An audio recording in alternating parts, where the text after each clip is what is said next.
What's up, everybody? We are live back here on a Sunday night on the Let's Talk Live podcast. It's November 13th, 2022. How's everybody doing this evening? We are streaming on Facebook, YouTube, Twitch, and soon, hopefully soon, on Rumble as well. We're streaming live to all those platforms. If you're not over there, please make sure to go over and join all of those platforms. So happy Sunday, everybody.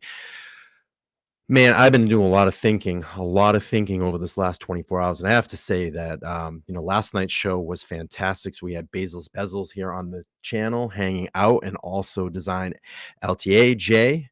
And I also want to wish Jay a lot of luck in his AP design submission. So hopefully he'll be hearing something about that in the next couple of days. But tonight, I've been doing a lot of thinking. I already kind of said that already, but this FTX crypto crash, it's getting more interesting. I came across a couple of articles on it today that I want to bring you guys up to speed, because this is a hot topic right now, and I think that people need to be talking about this. I mean, I think this is going to severely affect a lot of people. I think you're going to find out a lot of celebrities are caught up in this. You're going to find up a lot of companies are caught up in this. I mean, some high-profile celebrities right now. Tom Brady, it's reportedly $650 million loss, just allegedly and reported. I'm not sure how much of his money, him and Giselle had their money wrapped up in that, but they were big sponsors and big shareholders of FTX. I think Tiger Woods is wrapped up in this. So it's going to remains to be seen what happens here, especially with this FTX crypto crash. But real quick, let me get to this super sticker. Bezos bezel with a $199 super sticker. I do appreciate that. We'll give you a bell for that one. But friends, let me pull up this article for you. I think it's really interesting. It's something that we need to take a look at and explain. There has been an update. The Daily Mail. DailyMail.com says FTX founder and two senior executives are, quote, under observation by authorities, end quote, holed up in luxurious Bahamas resort owned by Tiger Woods and Justin Timberlake as they plot to escape a non-extradition safe haven in Dubai. And friends, I am going to get to the Timepiece Gentleman segment this evening, but I want to cover this. This is important. The disgraced founder of FTX is currently holed up in a luxurious Bahamas resort with two of his closest lieutenants as his crypto empire continues to crumble. A news source reports that Sam Bankman-Fried, 30 years old, is plotting to escape to Dubai, a land with no extradition treaties. The Wall Street Journal reports on Thursday that the U.S. Department of Justice was plotting an investigation into FTX practices. Bankman-Fried is reported with his co-founder Gary Wang and the company's director of engineering, Naseed Singh. And it goes on to say the founder and former CEO of collapsing crypto trader Sam Bankman-Fried is said to be holed up. I think that's supposed to be held up. I'm not sure. Is it hold or held? Note to the editor. With members of his inner circles in the Bahamas while his empire collapses around him. Bankman-Fried, 30, resigned from the FTX on Friday as a crypto exchange filed for bankruptcy, and reports emerged that up to $2 billion in client funds have vanished from the company's book in recent weeks. According to Cointelegraph, the disgraced former CEO is holed up in an Albany tower alongside FTX co-founder Gary Wang and the company's director of engineering, Naseed Singh. I'm telling you. Got to look into it. Got to find these guys. Got to hold them responsible because they're going to slip through. It's not clear if Wang, who is FTX chief technology officer, and Singh, the company's director of engineering, have resigned their positions as the crypto trader. Right now, the three of them, Sam, Gary, and Naseed, are under supervision in the Bahamas, which means it'll be hard for them to leave. The same source says that Bankman-Fried's plan to escape to Dubai and the United Arab Emirates, a country that has no extradition treaties, as well as the walls close in around him. This dude is in a lot of trouble. And if I was him, I wouldn't want to be him right now. I certainly would not want to be in his shoes. Let's see.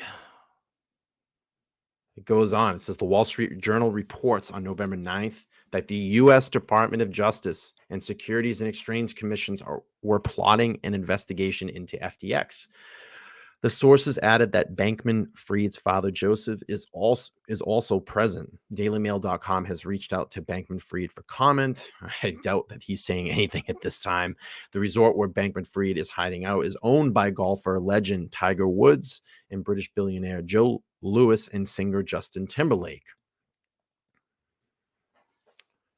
In 2018, Forbes feature referred to Albany as, quote, one of the most exclusive resorts in the world, end quote. The article noted that the residents at the resort are owned by, quote, some of the globe's richest few, end quote, while having vacation rentals. Let's see here. The Cointelegraph report that speculative that the groups are being monitored by the authorities in the Bahamas and will be forbidden for leaving the country. That have been multiplied rumors swirling around Bankman-Fried's whereabouts since the collapse of FTX. In various messages, reporters said they have denied that they escaped. He has denied that he has escaped to Argentina. Yeah, I saw something about a flight. They were monitoring or looking at some flight, or watching some flight, supposedly that he was on. But this is crazy. Among the issues being investigated in the fact that Bankman-Fried has transferred $10 billion of FTX customer funds to his trading company, Alameda Research. The company is run by Bankman-Fried's girlfriend, Caroline Eslin. According to her LinkedIn page, she is based in the Bahamas. Yeah, there's a lot of crazy stuff going on here. I'm not going to go on to read the entire article here, but I think you guys are getting the gist of what's going on with FTX. And I think this is something that, I know a lot of people that were on the FTX platform that had crypto on the FTX platform, and it's gone. Completely gone now. There's no way to get into it. And like I said, this happened to me with Voyager app back in March. And the crazy thing about it, if you didn't watch last night's show, there was bankruptcy claimed by Voyager. The Security and Trades Commission got involved, and it went to this class action lawsuit. It went to court, and basically what happened was there were bids to buy out Voyager so customers could get their money back, or just at least a percentage of their money back, and to be able to trade that back on a different platform, or get like 60 to 80% of their money back and cash out. Well, you didn't watch last night's show. If you didn't know and you haven't been following this, guess who won the bid to buy Voyager? FTX. So FTX purchases Voyager, buys their debt, goes to combine that into their platform. Voyager was notifying me along the way. I had to sign off on digital paperwork to okay the purchase from FTX. Now this doesn't look like it's going to go through. I'm screwed. If you owned any money on the Voyager platform, it's gone. You're never going to get that. I don't even think you're going to see any of this FTX money either. It's gone. It's in the ether. See you later. I also wanted to do is I found a great video here that explains in about a minute and 40 of actually what's going on here with FTX. Let me pull that up. And I want to, shout out to Anthony Brian Logan, his YouTube channel and his website here. And shout out to Nobody Special on Twitter. So let's pull this up and play it through. This is Sam So Bankman-Fried. explain People it. call him SBF. He's the founder of FTX. He also controlled a crypto hedge fund called Alameda Research, but that's all gone now. He wants you to think he's this sweet guy. He even brought in a famous YouTuber who called him the most generous man in the world. Yep, that happened. Truth is, Sam Bankman-Fried is a liar and a crook. His personal crypto FTX token was basically a Ponzi scheme hidden below layers of Moonbro jargon. He even went on Bloomberg's podcast and bragged about it. Yep, that happened. He used his Ponzi token as collateral to borrow billions of real dollars that he couldn't pay back. He then used those real dollars to build an empire out of dying companies like Voyager and BlockFi. This led Jim Cramer to call him the new JP Morgan. That's weird. It's not like Jim Cramer to promote a billionaire con artist. SBF sold people cryptos like Bitcoin, or so they thought. What they really bought from SBF was an IOU. But as long as everyone didn't cash in their IOU at the same time, the scheme worked. Until it didn't. This other a-hole who hates SBF came along and engineered a bank run with some passive-aggressive tweets. It worked. SBF didn't have enough money to repay everyone at once, and now his customers have lost everything. He'll be happy to know that this is exactly how every bank in the world operates.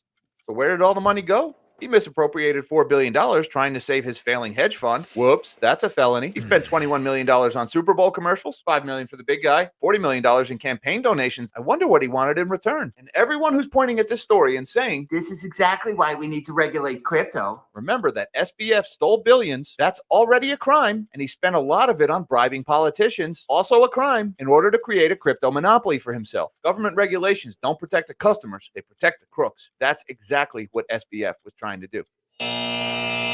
Boom. Perfectly said. Well done, sir. You have won the internet. That's a great video. I want to go back just a little bit right there. He said, for the big guy. And we all know who that is. We all know who the big guy is.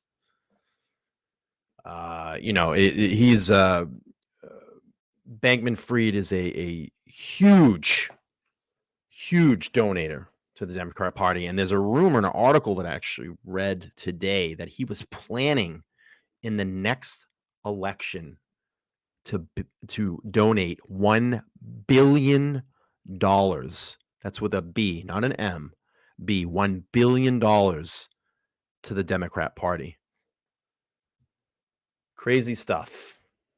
So, I'm going to continue to follow this story. I want to see what some of the fallout happens here. See whose names get dragged into to this. I'm sure you're going to see a lot of celebrity names pop up, and it'll be interesting. It will be interesting, my friends. So, going on to the Timepiece Gentleman segment, I was sitting here the other day kind of thinking about Timepiece Gentleman, what it actually would cost to run that business, to run that YouTube channel. And I wrote down some notes. I'm going to pull those up and we'll go through them here. And I just find it very, wow, is it even cost effective to be running that YouTube channel? I just don't see it. And I don't know how they generate this money. It's interesting. So let's take a look here. Let me see if I can show it there on the screen. Let's do a focus mode, a little bit easier. So Timepiece Gentlemen, they got 35,500 subscribers. You got two videographers, Darby and Brian. And I looked up an average salary of a videographer in California times 2. So he's paying $160,000 a year in salaries. And this is a rough estimate. Okay.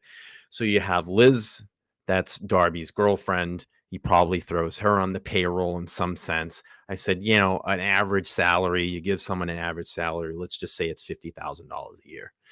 You got the security guard, George. I looked up private security out in California, yearly, 60 to 80 grand, give or take. He's paying for Liz and Darby's rental, and, rumors out there that property is $10,000 to $12,000. That's going to be $100,000 to $120,000 yearly. He's paying for Darby's Corvette. That's a lease. let's just say that conservatively, that's $1,000 to $1,200 a month. Yearly, that's going to work out conservatively to about $10,000 a year. Brian, the videographer, the Mustang that he got, and that's a high end, it's probably a full trim Mustang, all the bells and whistles. You got a conservatively, and another conservative lease on that, $1,000 to $1,200 a month. It's going to be about $10K a year. And he goes out and he buys 3 watches for Darby, Liz, and Brian. They sold them right away after gifting to them. And it's $40,000-$50,000 washed down the drain. I'm trying to read sign language here, Basil. I'm trying to read sign language here. I got a hand to mouth. Yeah, hand to mouth. Definitely. Hand to mouth. And then you got to figure they have YouTube expenses, which is going to be the dinners, the entertainment, the travel, gas, camera equipment, the promotions, the giveaways. Let's just do that at a conservative rough estimate of $80,000 to $100,000 a year. Yeah, hand to mouth. I got it. Hand to mouth.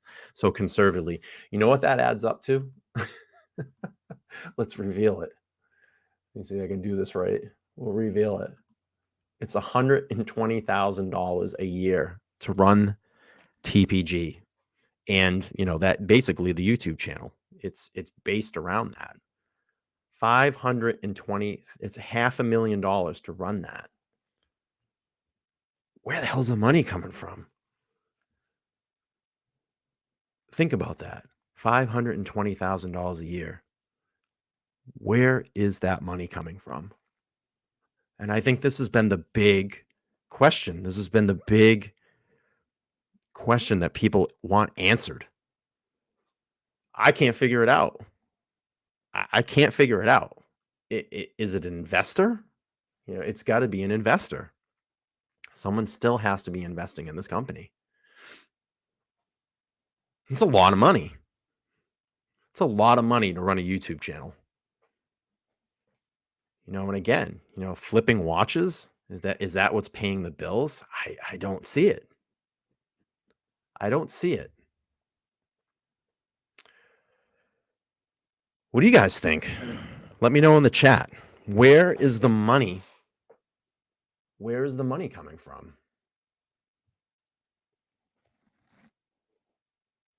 So what I tried to do, and I just don't know what the accuracy of this is.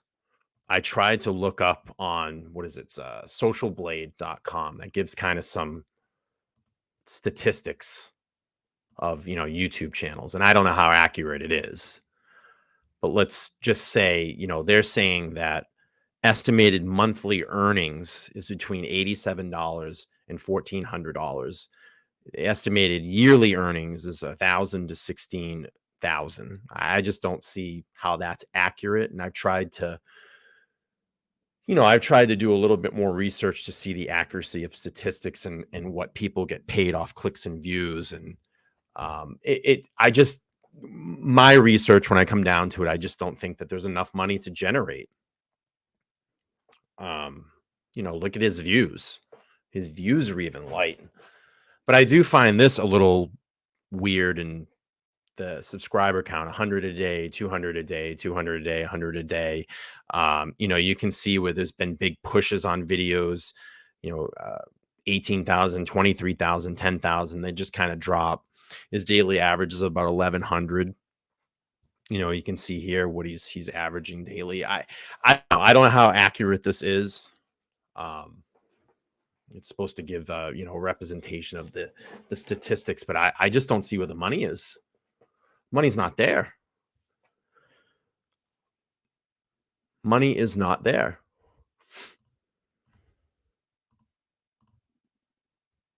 $520,000. Bezos. Investors mostly imagine in YouTube and whatever profit they're earning. It's funny. Someone said to me a while back, there's some crypto company that I think it was die if it was FTX, but there was a crypto company that Steve will do it guy that he's a crazy YouTuber. He does all these weird stunts and stuff like that. And apparently he was involved in a crypto company that was paying him a lot of money and supporting him on his YouTube videos. And I forget how he got to the actual point of it. It was kind of connecting all the dots. And someone was saying, maybe he's involved with this crypto company that's, paying out videos, but I just don't see where the return is. Where's the return? Basil's saying credit as well. Could be credit. Could be credit. I mean, it's pretty easy to get, credit cards. You base, some fake income and reach out to a Amex or what is it, Capital One. Say I have this business and I need to get some credit cards, and I do know I have friends that have businesses and they've had to fall back on credit cards and use those to float the business, to move it along, to try to make it profitable. Some do catch up, but most of them fail. Most of them can't get caught up. So then they get caught up in all this crazy credit and having to owe tons of money. So I don't know. I've really, and I think, it's funny, and shout out to Watch Nicholas. I mean, I know I was watching one of his streams the other day, and he was actually talking about this, where is Grand Caliber, and especially Timepiece Gentlemen, where are they getting the money to run these companies? Bezos also says business loans, whatever they can do, whatever they can work out. 100%. And again, I think I go back to staying in Dallas, keeping small. Dude, if he doesn't need 2 videographers. He doesn't need that. He can clearly set up a camera. He can clearly film himself. Cut down, even if you're going to keep Darby and Liz around. Cut down Brian. You don't need him. Security guy, that guy can go. That's all that's all looks and show and all that crap. I really don't even think he needs him at this point. It's not like, you're seeing him like he was before, running around with a backpack and suitcases of watches. Mostly all the content now is on the phone deals, and you get 20-30 minutes of just him talking on the phone with someone about a singular watch. So it's not like they're bringing all of these watches out in public. You cut the fake it till you make it. Fake it until you make it. Cut the salaries, cut Liz, cut Darby, send them back to Texas, cut the security guard, cut the monthly rental, Liz and Darby's. And I'm you got to look at too. He's got probably his place he's paying for. But it's funny. Speaking of that, how he was very showboaty and had to show his living arrangements all the time. You don't see that anymore. You don't see the living arrangements anymore. You don't see the big penthouses. And I think this is why we continue to still hang around. We continue to hang around to wait for that car crash. And I think when it happens, or if it does happen, or when it happens, everybody's going to say, see, I told you so. I told you this was going to happen. I knew it was going to happen. I've been saying it all along. So, remains to be seen. Remains to be seen.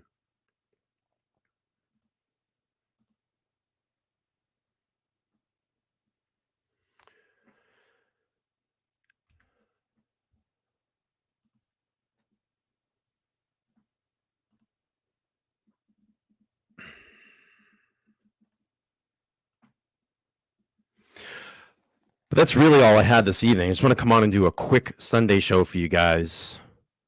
And just some interesting talking points. I wanted to keep the FTX crypto crash conversation going on, because this is definitely something that I want to continue to watch and see where this goes. And I'm sure, over the next couple days to weeks, more information will emerge. I think you're going to hear a lot of celebrities at some point, if they've lost a lot of money in this, start speaking up.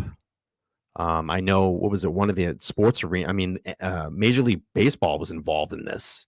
They had stake in FTX. There was an arena that was named after an FTX, and I know that they just recently changed their name the last 24 hours. So everybody's trying to run and hide and duck away from this big crypto scam. But if you were on the FTX platform and you rolled all your marbles on there and you lost all your money, oh boy, it's not going to be a very good Christmas. And it's, especially with the inflation, it's not going to be very good. But I wanted to just come on and do a quick show for you guys this evening. I'm trying to cut the shows down maybe to a half an hour, because the replay on an hour, I'm just seeing that it's not quite there. So maybe these shorter shows will get a little bit more playback. And I'm going to try to stream a lot more over the week and just keep these down to about a half an hour. And if we got some good comments or flow going on, maybe we'll extend these out. And certainly, as always, I'm going to be dropping the link. So if anybody wants to jump on and discuss with me any of the topics that are going on, please do.